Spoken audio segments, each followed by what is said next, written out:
So we went to Texas. There were probably, I'm only guessing, 40 some speakers, about 2,000 pastors from the nation. Wow. And I just have to say that every single speaker that stepped up to the microphone, marched up to the microphone, none of them walked up and said, "Oh, hi, everybody. How's everybody doing today?" Nobody did that. Nobody walked up and said, "Greetings. We're so glad that you're." Nobody did that. Every single speaker that walked up to the microphone just went, boom. We are in the most desperate hour in America. Thomas Paine, December 16th, 1776, wrote a little pamphlet called America in Crisis. And there was a phrase in there. And the phrase was, "These are the times that test men's souls."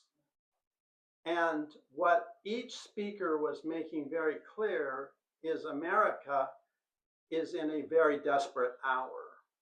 So as I listened to those things and process what I was hearing, there's two things that came to mind. First of all, when I was a kid, we played a game called Capture the Flag.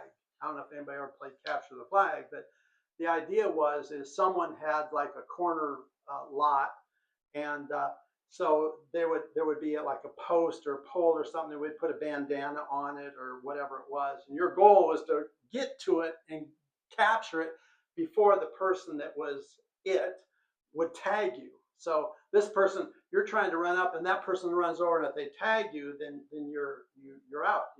You have to go back. But so sometimes you get all your team and go at the same time to overwhelm the person that was protecting the flag.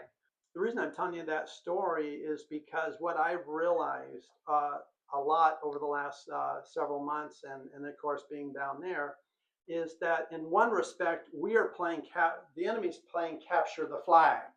What is the flag? The flag is our joy. Because if the enemy can steal our joy, that's half the battle. If he can steal your joy, then he can take the next step and continue that attack. And the attack ultimately is to capture your soul. So we have a responsibility to protect the joy that we have within us and not allow the enemy to steal that. And certainly in desperate hours and desperate times, when you hear and you become aware of the full extent of what's going on behind the scenes in America, when you kind of pull the curtain back, it's not very positive.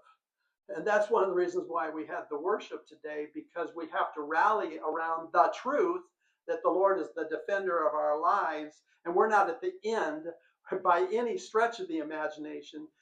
Goliath, and the thought I had this morning is we're not dealing with Goliath. Not at all.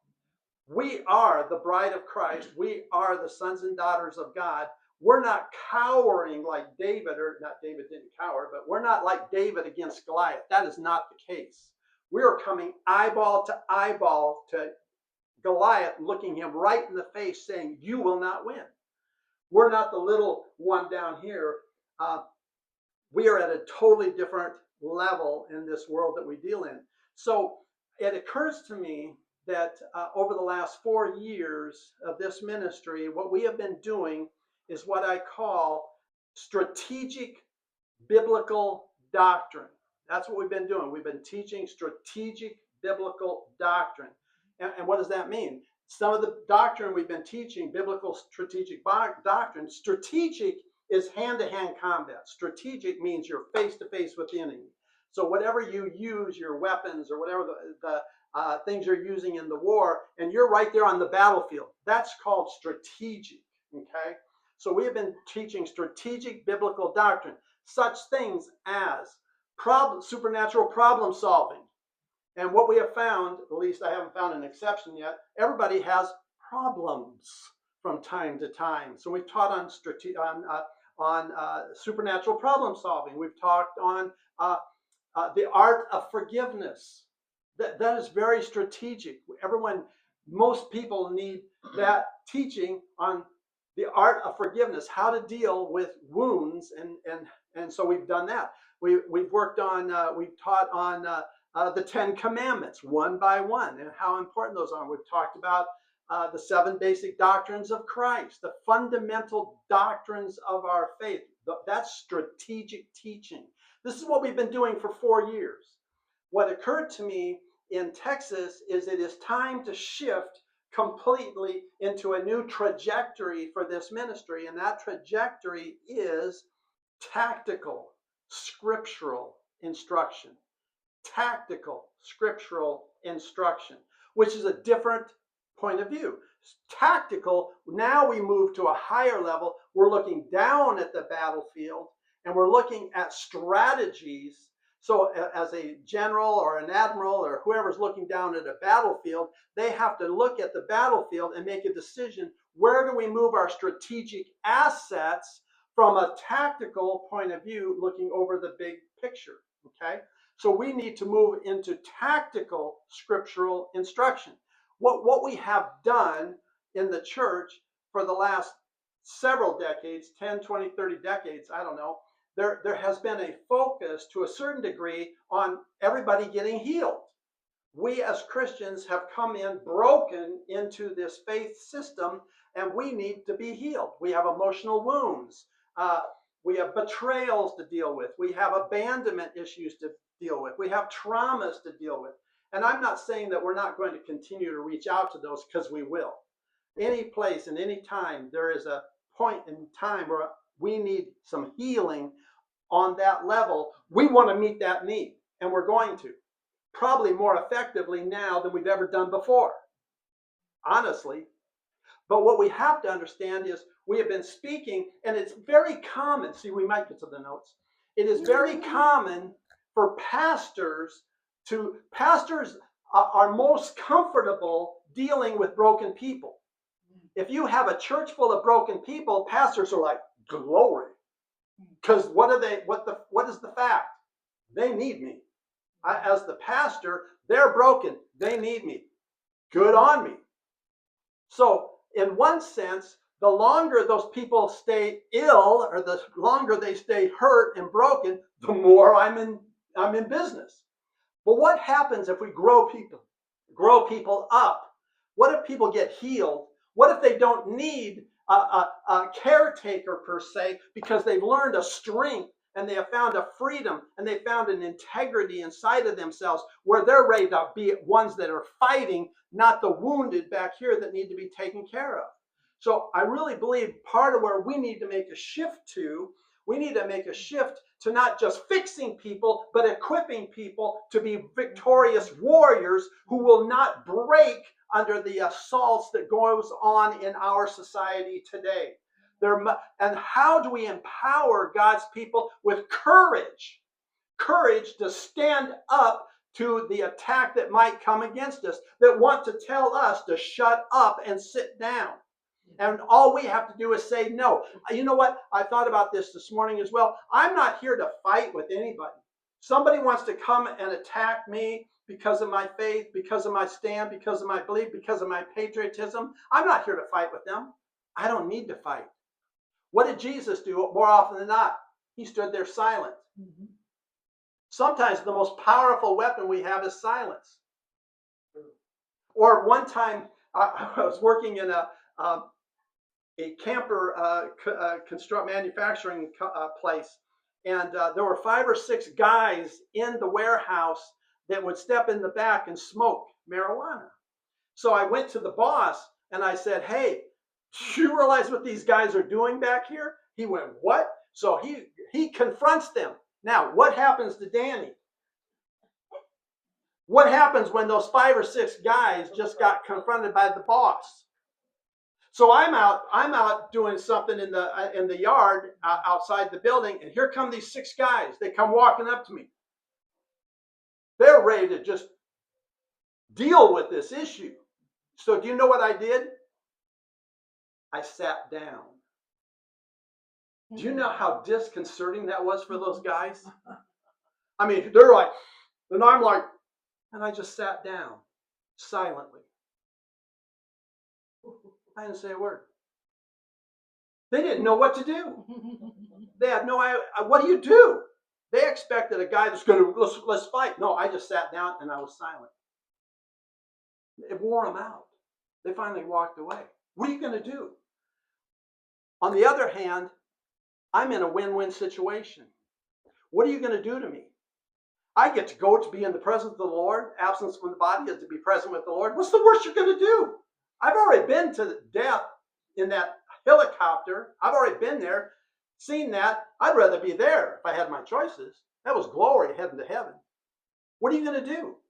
So the fact of the matter is, I believe the body of Christ, we need to start teaching people how to be victorious, how to overcome, and not be victims, and not to cower just because someone doesn't like you.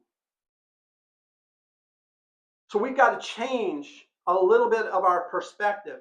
So what we're going to be going into is we're going to start off by talking about a biblical worldview. We're talking about a worldview, developing a biblical view of everything, and we're going to talk a little bit about the current state of our society that we live in.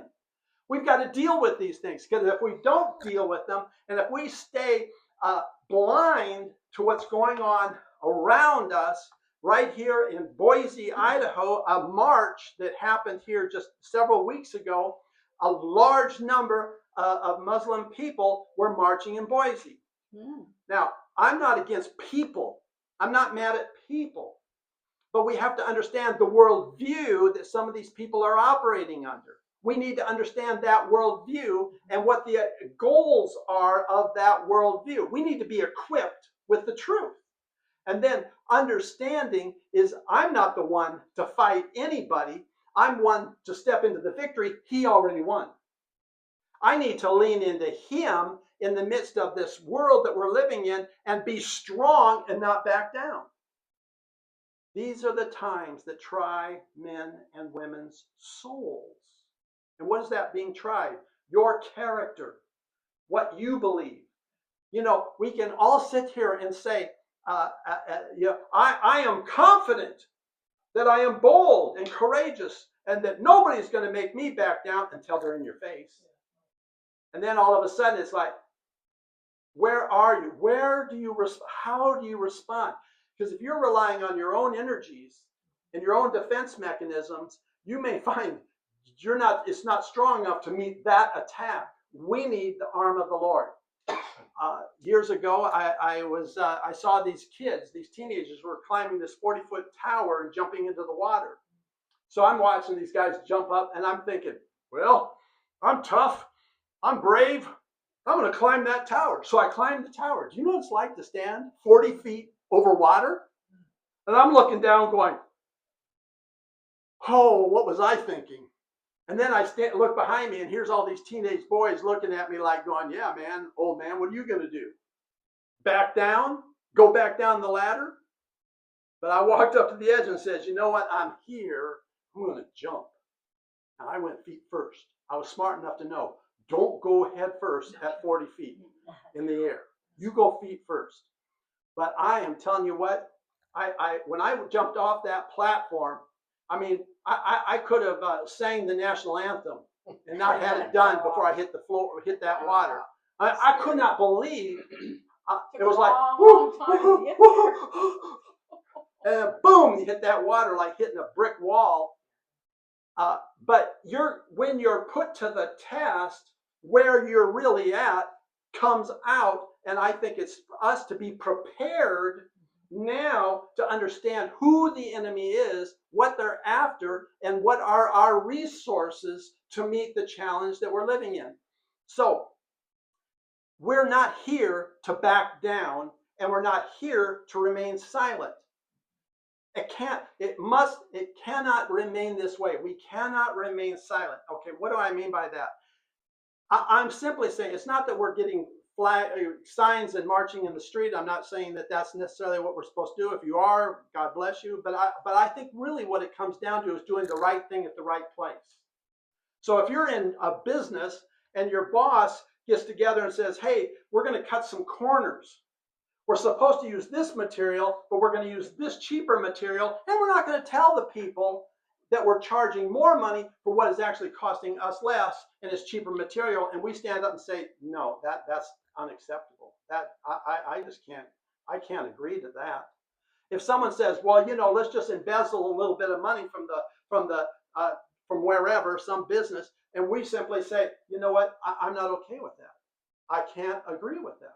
That's all I'm saying, is us being a voice. But then again, if someone walks up to you, and this has happened, and you're walking down the street, and they shove a sign in your face, no more kings, or whatever the thing is that their latest thing they're demonstrating, and they shove this sign in and you're just trying to go to get groceries, and you're just trying to walk by, and then they get big on you and say, well, who are you? Why aren't you? Come on now, you're supposed to grab a flag, or you go to get in your car, and you got a bumper sticker that says pro-Trump or something like that, and someone wants to knock you around. We've got to know who we are, because the fact of the matter is, intimidation is the tactic of the enemy, and he's using it.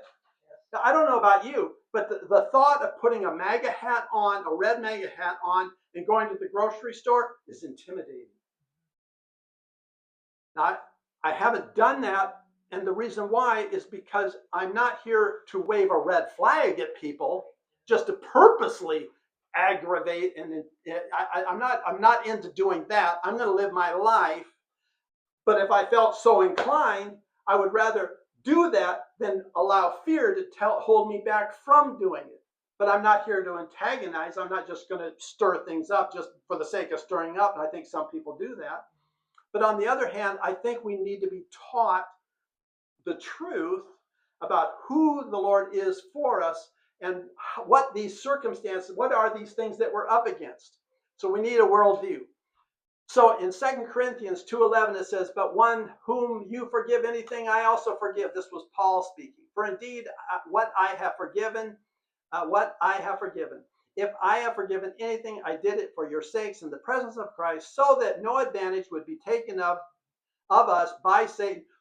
We are not ignorant of his schemes. We're not ignorant of his scheme. He's got a plan. Just this week, Cheryl and I, we get a lot of phone calls during the week. God has brought us into relationships with people all over the place. One young man that I minister to is in Holland, and he will send me messages. We're not ignorant of his schemes. Like someone calls me up. This lady calls me up. And she goes, "The devil's in my house, and he's moving things around in my house, and Satan's just doing all."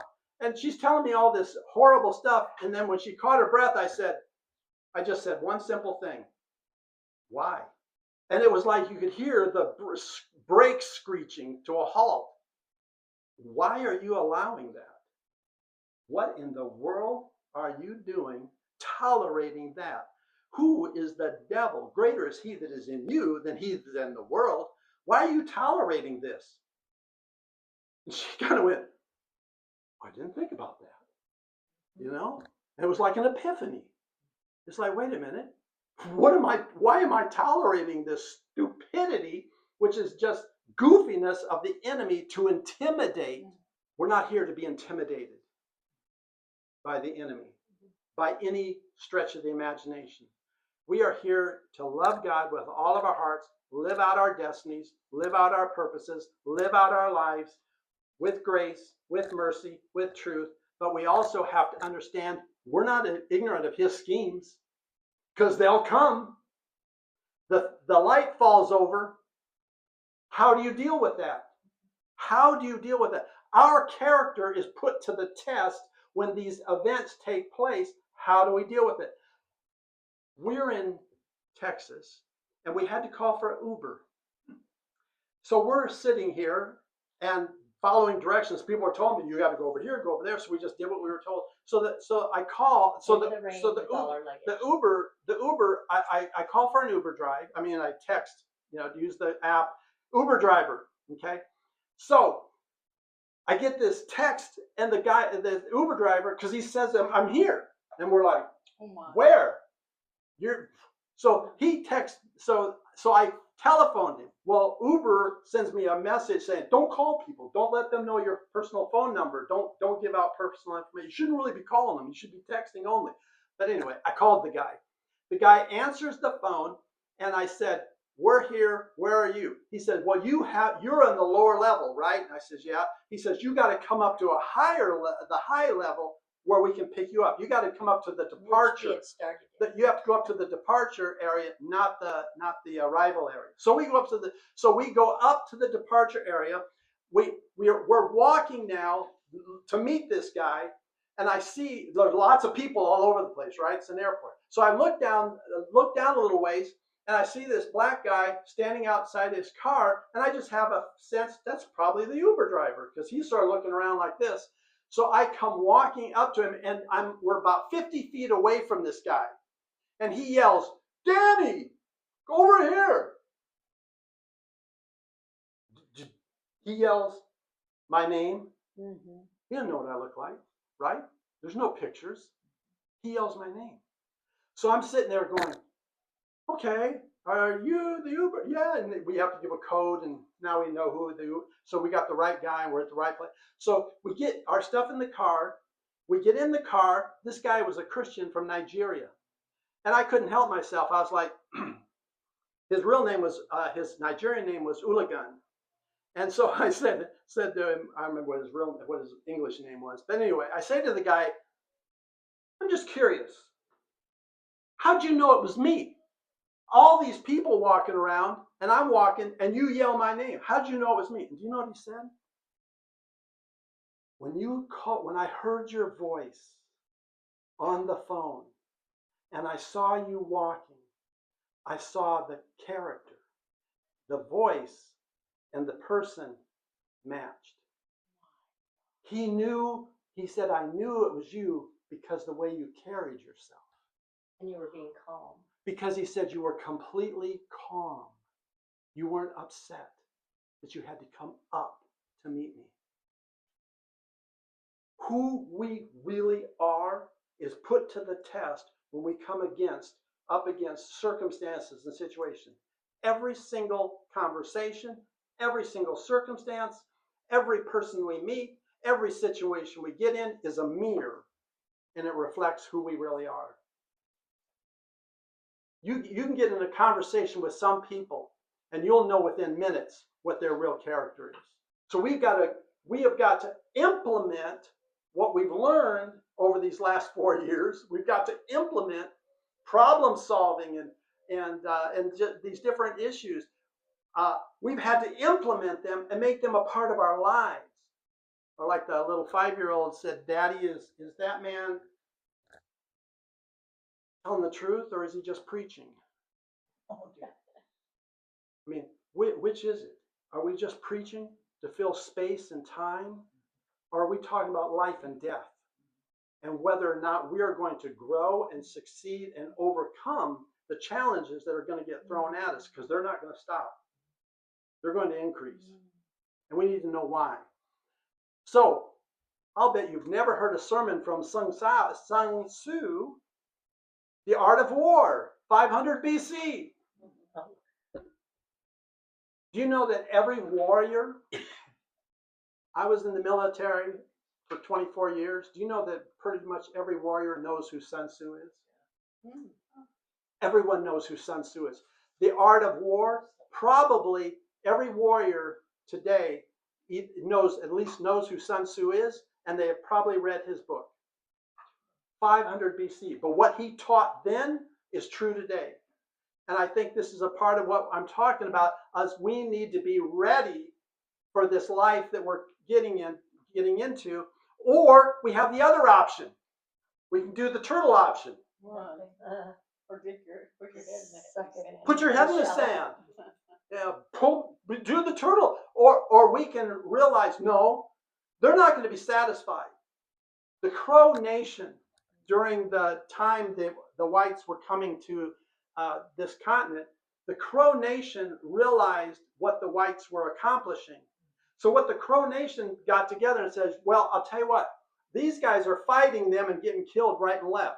Let's make peace with the white guys and help them, and then they'll help us instead of killing us all. How'd that work out for them? They tried to make peace with what technically would have been the enemy. How's that work? Do you know that in the Islamic world, in the Muslim world, if you sit there and offer toleration or you try to get along, do you know what what that is considered? Cowardice. It is cowardice. When you try to work with them, that's how they interpret it. It is weakness. They're not looking at that going, oh, wow, here, let me give you a hug. Now that you're being so kind to me.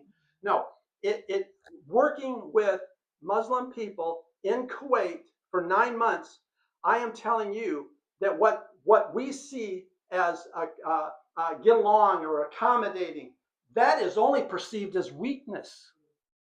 And it really is a green light to take advantage of. That's what they do. So we need to understand a little bit. And they won't stop. Just because you're nice is not going to make them stop. There's an agenda.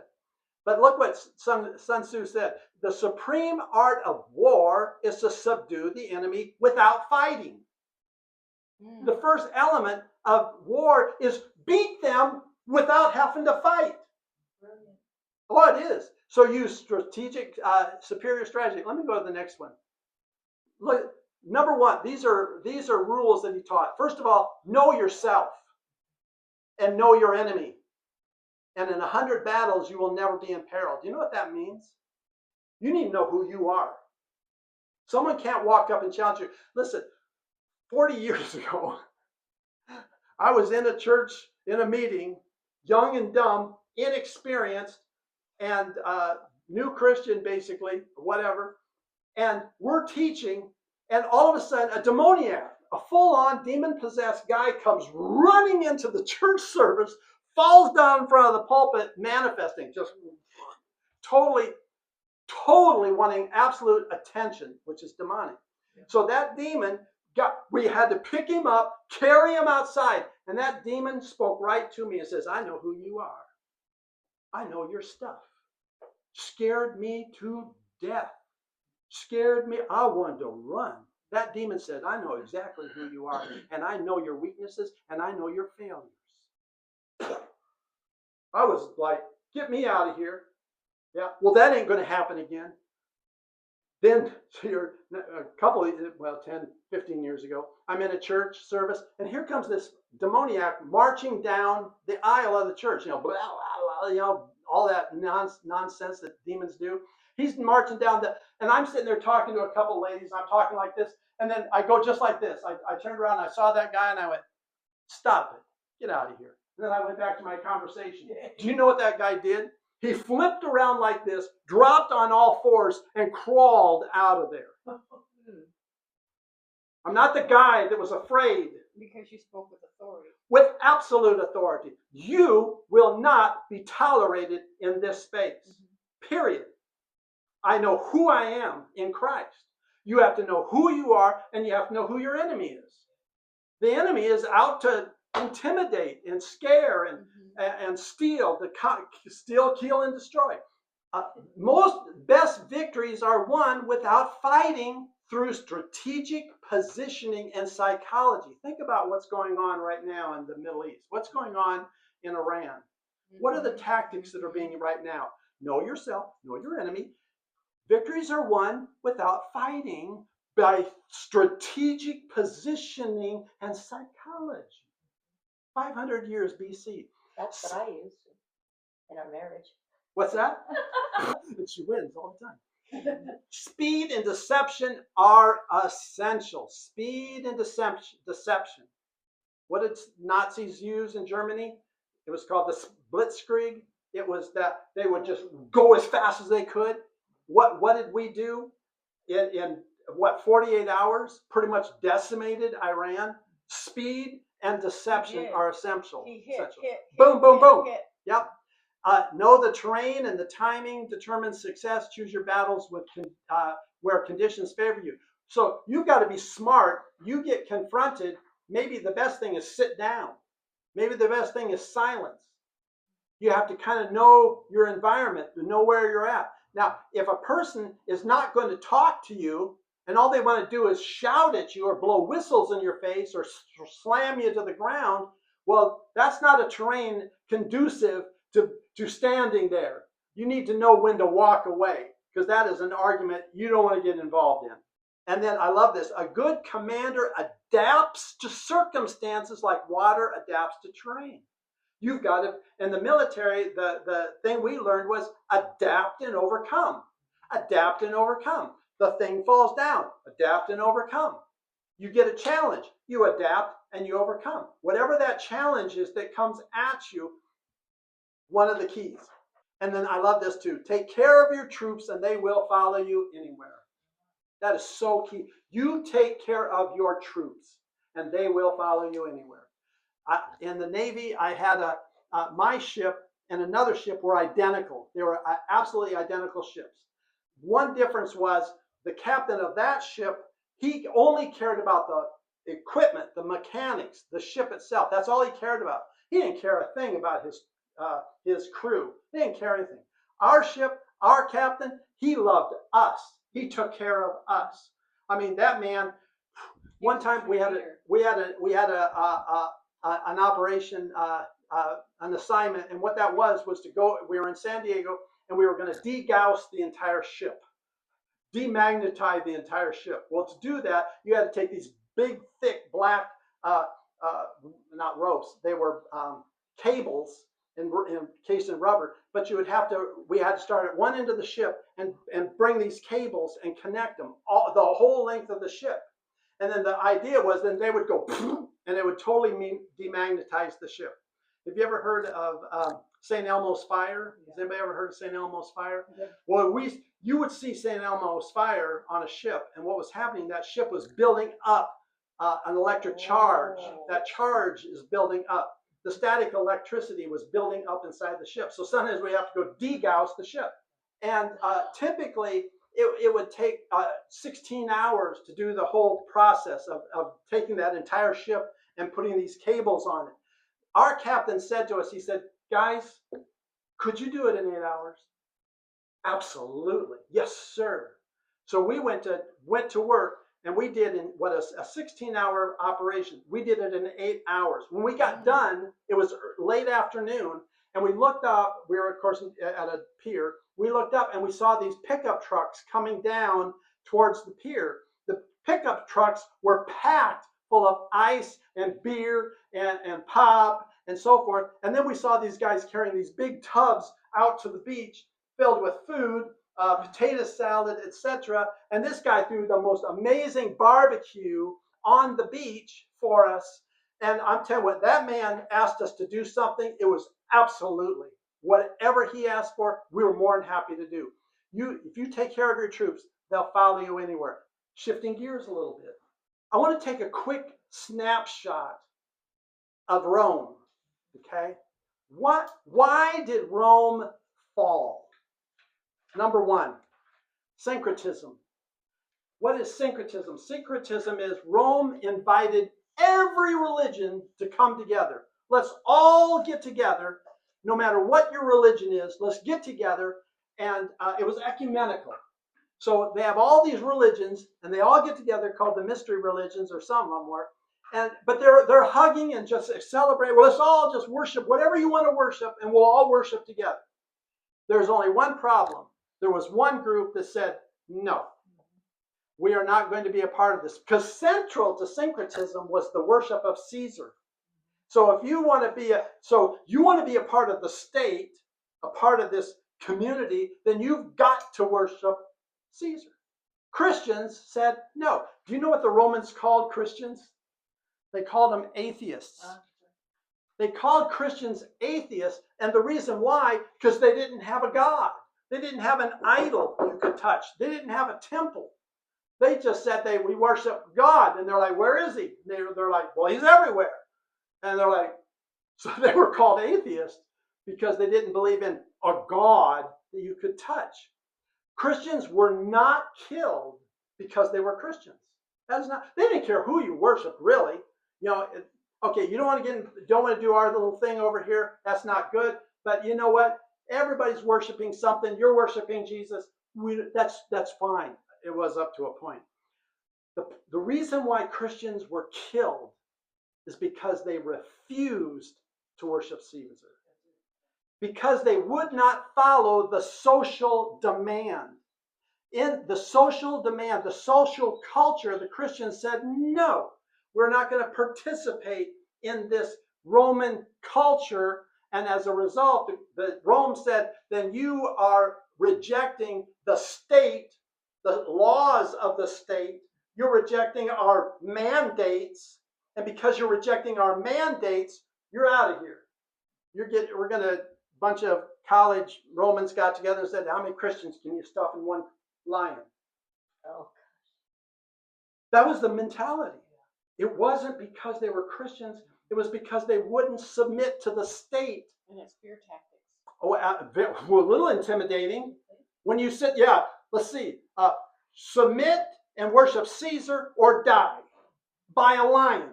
But one thing that was shocking is how many Christians marched into the Colosseum.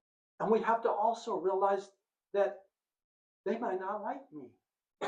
Do you know that doing this kind of a teaching on the public stage, there's some intimidation. Believe me, we haven't even begun. The fall of Rome was because of a thing called personal peace and affluence.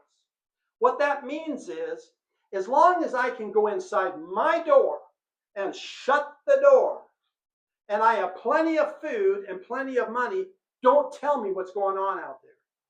Do you know that people are dying outside your door? La, la, la, don't tell me. Don't tell. I am inside my house. Hey, we're having fun. I got food. We're having a barbecue. Personal peace and affluence was where they retreated to. The worse it got out there, the more they wanted to disconnect from it and find personal peace and affluence. They had a 3-chariot garage, plenty of food, money. Don't tell me what's going on out there. The third thing is apathy. I really don't want to hear it. I don't care. Don't tell me how bad it is. I don't want to hear it. And there are pastors today that fall into these categories of apathy. I just want to preach happy messages. I don't want to upset the cart. We learned down there was a man who got up in his pulpit with a fairly large church. He began to preach the truth. 80% of his church walked out. 80% got up and walked out. This is not what I signed up for. I wanted happy messages. Soft serve. What's that? Soft serve. Soft serve ice cream. Ice cream. I want soft serve ice cream. Somebody gave a message on that. What's that? And tithers. Oh yeah, I want soft serve ice cream and tithers. Yes. 80%. Do you know what that means to my salary? They get up and walk out. Personal peace, affluence, and apathy. So many Christians today just don't want to know what's going on out there. Right. And we're going to talk more about that over these next. They're walking in the We're going to be in this vein for maybe forever. But we're going to share over time. We're going to share equipping. What can we do? What are our tools? What are our resources? We're going to talk about that. But we're also going to be very clear about what really is going on in our world. And when people start hearing some of these things, it's like, you're kidding. No, I'm not kidding. Some of these things are a shock.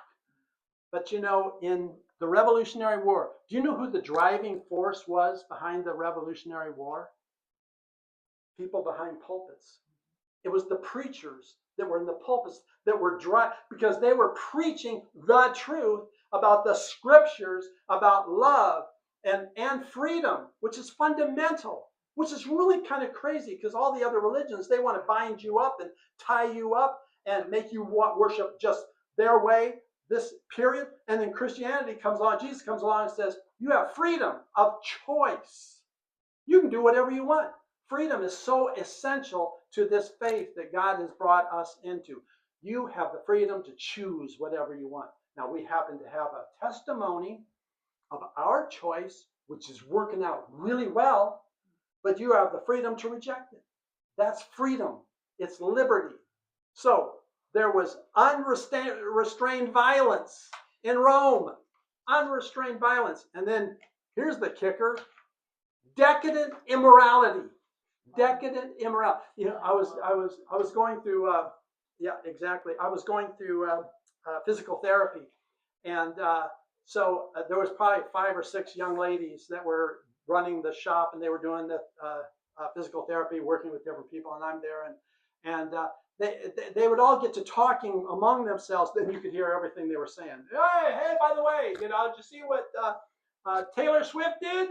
You know, I mean, this stuff was going on. And so then one of them says, well, you know, that in the news I heard recently that men think about Rome on a daily basis. So they're like, oh, really? Men are thinking about Rome? Yeah. So they're having this whole thing. And then I said to them, do you know what the condition of Rome was at the time? And I started going through this list. That place went dead silent. Because they went, uh-oh, we're in deep kimchi. I like kimchi. Decadent immorality. And there are 2 other things I didn't put on here, but one of them is that people stopped working, and there was rampant inflation.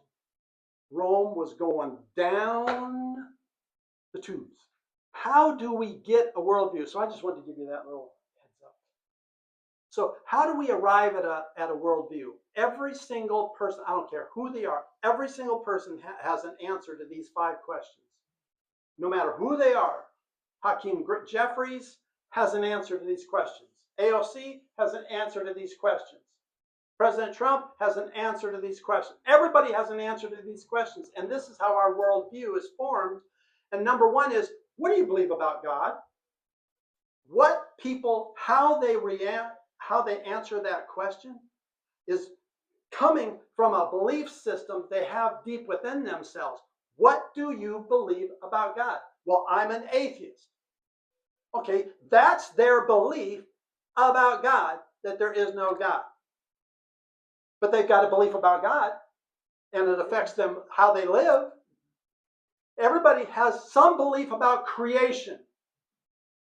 How did this all happen? How did we get here? How did we get this? Everybody has a conviction about creation. And again, you're going to hear wild answers across the spectrum. Evolution, you know, we came out of, we're tadpoles, you know, in the water, and then we walked on out of the water, and then we grew legs, and then we were on all 4, and then we were. Everybody's got an opinion about creation. Everybody has an opinion about human beings. We're going to talk a little bit more here, maybe today, maybe not. But there is a belief, especially within humanism, that you're nothing but a machine. Mm-hmm. You're just a machine. What do you do with the machine when you wear it out? You just throw it away. You're just a machine, you know. So you oil it a little bit, you give it some fuel, but you're just a machine. So if you flop over, who cares? You're just a machine. Pick up the machine and throw it away. Everybody has an opinion about human beings. Abortion. Everybody's got an opinion about creation. When does life begin? When do you become a creation? Everybody's got an opinion. Everybody has a belief about moral order, right and wrong, ethics. Everybody's got an opinion. Or as we tell the story, Frank Peretti wrote This Present Darkness and Piercing the Darkness years ago. This is a while back. But he wrote these 2 books. 30 years ago. 30 years ago. But Frank Peretti wrote these 2 books, and they had a huge impact. They still do. But he was in a hotel, and this man walks up to him and just starts screaming in his face, "You Christians, you're shoving your morality down our throats. You're trying to tell us what's right and what's wrong." And he's just yelling at Frank Peretti. And so when he catches his breath, Frank goes, "Well, let me get this straight. So what you're saying is, I'm wrong." And it's like the guy's head was going to explode. Because if he's saying, "Frank, your morality is wrong. You're shoving your morality is not right. Then, and if you're going to tell me I'm wrong, then you've got to appeal to some standard of right and wrong. By what standard are you telling me I'm wrong? And the guy was like, crud. How can you call, if you're calling it wrong, by what reason do you have, what standard do you have to call what I'm doing wrong? And the guy, of course, had no answer.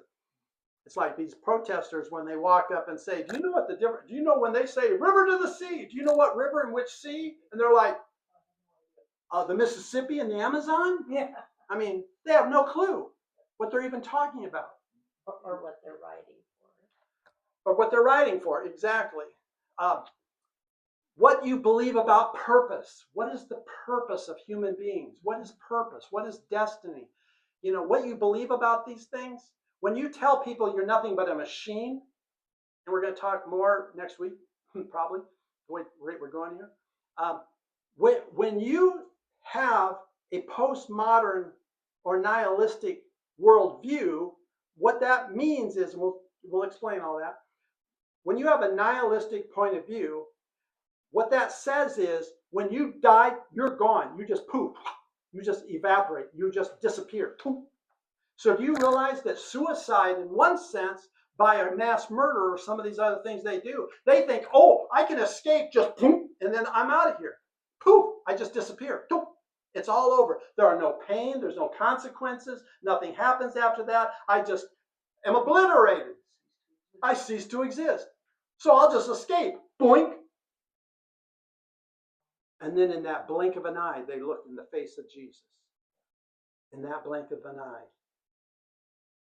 And he doesn't have to say a word. Because they realize. He burns, his eyes burning. Oh, and they realize they were wrong. There is accountability for what you've done. And you will experience those consequences. So what you believe about God, creation, human beings, moral order, and purpose, that is how we build our worldview. Proverbs 23:27 in the King James Version says, as a man thinketh within his heart, so is he. As you think within your heart, that's who you are. And the fact of the matter is, every one of us do what we want to do. We all do what we want to do. Well, I didn't want to get stoned on heroin. I didn't want to. Yeah, you did. I didn't want that consequence. Yeah, you did. You wanted it, and that's why you did it. We do what we want to do. As we think, that's how we conduct ourselves. Now, I would love to go to the Lord and say, Lord, I have done some things in my life I would really rather not do anymore. Please come in and change me. So he's had to work on me in some areas of my appetites. So I would lose my appetite for certain things that I don't do anymore because I've lost the appetite for them. So I have changed because of his fire in my spirit, which I welcome, so that what I do will please him. What are the dominant worldviews that are embraced by American adults? Number one is 6% have a biblical worldview. Should we celebrate? Isn't that awesome? 6%. Oh, wow. But man, look at that. How about secular humanism? There's only 2%. We're doing great right now, right? Well, let's continue. Moralistic therapeutic deism. And we're going to talk about and explain all of these. Moralistic therapeutic deism, 1%. Postmodernism, 1%. Nihilism, 1%. Eastern mysticism, less than 1%. Marxism, less than 1%. Is that still accurate? I wonder. 2025, I think. But listen to this. The point is, these numbers may have changed, but the point is this. Marxism, at this point, was less than 1% of our culture. Shouldn't we all just be like, oh, what a relief? The Islamic worldview is actually well less than 1%. But how many people is that? That's what we're going to look at. 100%. Where's the rest of them? But here's the thing. Right. There are 380 million Americans. If 6% have a biblical worldview, that's 20%, 20,280,000 people. We should just be winning at everything, right? How many of those people vote? They may say they have a worldview. Jimmy Carter had a biblical worldview. How'd that work out for us? Not good. I have a biblical worldview. I'm a part of the 6%. Humanism, 6,760,000. Well, that's good news. Well, watch what happens here. Moralistic therapeutic deism, roughly 3,380,000, and then so forth on down.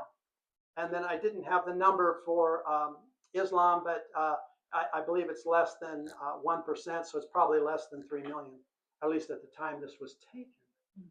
All right. Whew. So, why are we in the situation? Why are we in the condition where, if this is the truth, then why are we in the condition we're in America? Well, there's a thing called syncretism. 88% of all adults in America hold to a blend of all of those things. So what we find in the church is we've got people in the church that have a biblical worldview and they have other worldviews that have infiltrated. And now 88% hold a blend of some of, or maybe even all of, those different worldviews. That means you got 297 million people that are holding a blend of worldviews. So that's why we need wisdom, and we need Holy Spirit's guidance. We need, I've been calling him coach lately. Holy Spirit's coach us, Lord. What Ezekiel 33:10 says in the Geneva version, how should we then live? And all the time we're going through this, the question is, okay, this is the situation, right? How should we then live? That's when we got to go to the Lord. And our relationship with him has got to be serious. We need to know his voice. For anyone, and we'll help you, we need to know his voice. Lord, what's your opinion? What is your opinion? What am I supposed to do today? Now, honestly, the Lord being who he is, periodically, like on a Friday, I get up and say, oh Lord, God of glory, God of power and might, the Almighty God, the wonderful Almighty God, what dost thou havest me do? And the Lord says, go mow the lawn. Ponder on this one. You need to go mow the lawn so you're ready for Sunday. That's the heavy revy. It's very practical. But it's very practical because that's wisdom. That's what you need to do. Or as I've shared with the group here, but I like having new people who've never heard these stories. Sure, Cheryl can tell these stories So one day we're in the RV. The Lord comes to me in that sweet, small, still voice inside, and he goes, son, I want you to come and sit with me. And I'm like going, wow, Jesus, you want me to come and sit with you? So I sit down, and I'm sitting there. 5 minutes go by. 10 minutes go by. I could just feel his presence. An hour goes by. 2 hours go by, and I finally went, Lord, just between me and you, why did you want me to come and sit with you? Because you haven't said a word for 2 hours. You know what he said to me? He said, I just wanted to be with you. I just wanted to be with you. Have you ever been with somebody where you just like, I just wanted to be in your company? I just wanted to be in your company. It wasn't about a conversation. It wasn't even anything that you could do for me or that I wanted you to do for me. I just wanted to be with you. We need to be able to hear his voice. When you're mowing the lawn, he'll speak to you. He does. All right. I might get a mower. Ride a All right. bicycle. We're gonna knock out 2 of these worldviews. Let's start with postmodernism. Postmodernism, this is a worldview. Postmodernism rejects the impositions of truth, principles. Views material success as the goal of life. It generally deconstructs all forms of human organization. It is like taking a sledgehammer, and the little brackets mean I put that in there. The other one is from the Bernice, Arizona Christian University, 2021 to 2022. This is to take a sledgehammer and destroy the foundations of America, starting with the Constitution. Destroy it. Tear down, and this is from his book, tear down the statues and tear up history. That's postmodernism. It is antagonistic. It is contentious. This is where the anarchists, BLM, Antifa, progressives, liberals, atheists, this is where they live. Tear it up. Tear it up. Remove the Constitution. Remove it. It's antiquated. It's old. Do you know the average life expectancy for a constitution in the nations around the world? 17 years. Good for you. That last week. Oh, that's true. 17 years. You're already hearing the stories more than the average constitution is 17 years. Ours is 239. And it works. And it works. But what do they want to do? They want to tear it up and start all over again. No wonder we're so messed up. These are worldviews. But you see, where only 1% are postmodern. But then we'll look at the next one. The next one is called nihilism. Nihilism says that life has no meaning, purpose, truth, or value. Instead, life is a pointless and random, and this is extremely pessimistic and skeptical. Death is the end of all existence.